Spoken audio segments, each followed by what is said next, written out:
대통령 여론조사 지지율이 좀 더 떨어지고 있는 원인에 대해서만 좀 분석 좀 해볼까요?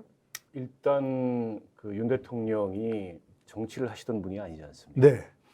검찰총장 하다가 그것도 이제 상대 진영에 지금 국민의힘의 상대 진영에 임명한 검찰총장을 하다가 정치로 바로 건너오셔서 바로 대통령으로 직행을 했는데 그렇죠. 그 국정 과제들 사이에 우선순위, 으뜸이 뭐냐?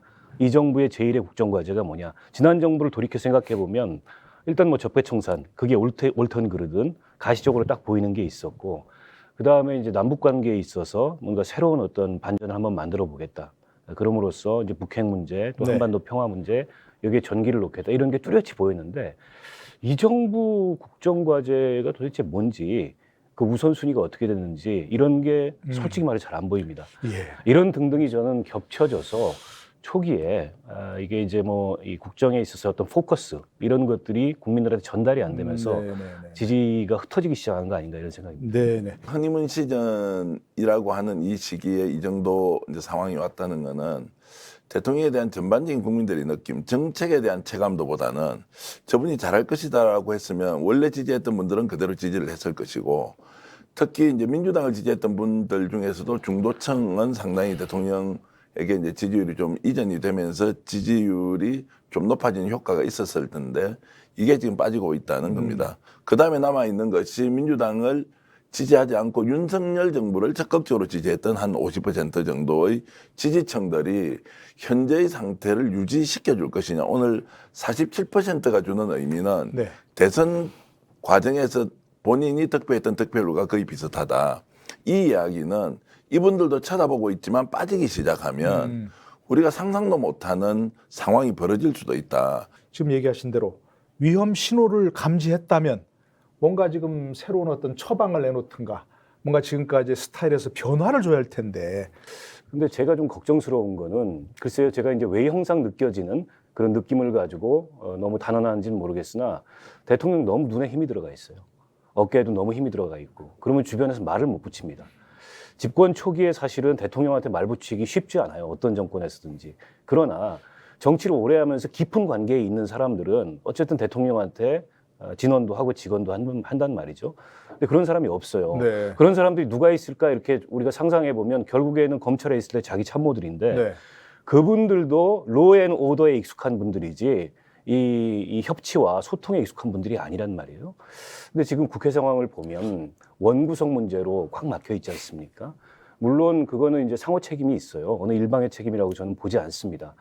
근데 대한민국 대통령제에서는 어쩔 수가 없습니다. 뭐 제왕적 대통령제 벗어나기 위해서 나 개인적으로 노력한다. 근데 시스템이 제왕적 대통령제예요. 결국엔 대통령이 이 막혀 있는 국회 상황이나 막혀 있는 정치를 풀기 위해서 노력을 하셔야 되는데 야당 지도자들하고 대화하고 그리고 야당과 이 국정을 어떻게 풀어갈지에 대해서 이제 소통하고 그래야 되는데 지금까지 그런 모습이 전혀 보이지 않습니다. 대통령 본인이 어쨌든 위기의식을 느끼고 지금 대외 환경도 굉장히 나쁘지 않습니까? 지지율 지금 40% 중반대로 주저앉고 있는데 이러다가 한두 가지 어떤 사건만 일어나게 되면 바로 레임덕입니다. 이명박 정부 때 광우병 사태로 인해서 이명박 정부가 출범하자마자 레임덕에 빠졌던 경험을 우리가 기억하실 거예요. 그런 전철을 밟지 않으려면 지금이라도 국정의 태세를 바꿔야 된다. 저는 그렇게 생각합니다. 지난번에 왜 그러셨잖아요. 처음에 이제 그 인사를 하면서 나는 안배 같은 거 없다. 능력만 볼 뿐이다. 얘기했는데 누구죠? 그때 뭐 워싱턴 포스트 기자인가요? 네. 그 바이든 대통령하고 이제 와서 실전 회견할 때 끝나고 왜 여성이 이렇게 없냐? 네. 얘기했더니 처음에는 그때 여성이 뭐 그럴 만한 지위에 있는 사람이 없다. 네. 이렇게 얘기했는데 나중에 듣고 보니까 그것도 일리가 있다. 네. 뭐 얘기하고 어떤 사람들이 얘기 들었는지 모르지만 그게 지금 뭐 박순애 교육부 장관 후보자 또 김승희 뭐 보건복지부 장관 후보자를 일단 지명했다는 거 아니겠습니까? 네. 그런 걸 보면 뭐 제대로 된 소리를 제대로 된 경로를 통해서 들으면 그것도 어떤 유연하게 바꿀 수 있는 부분도 있지 않나 싶은데 그런 경로가 지금 없는 건가요?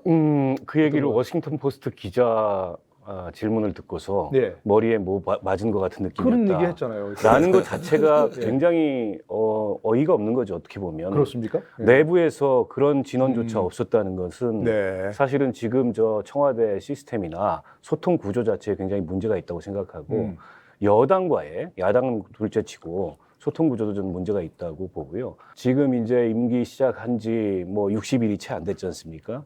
근데 어떤 분들은 최근에 만났더니 한 2년 된 것 같다. 이런 말씀을 하시는 분들도 네네네. 있어요. 왜냐하면 피로도가 벌써 많이 생기기 시작했다는 거죠.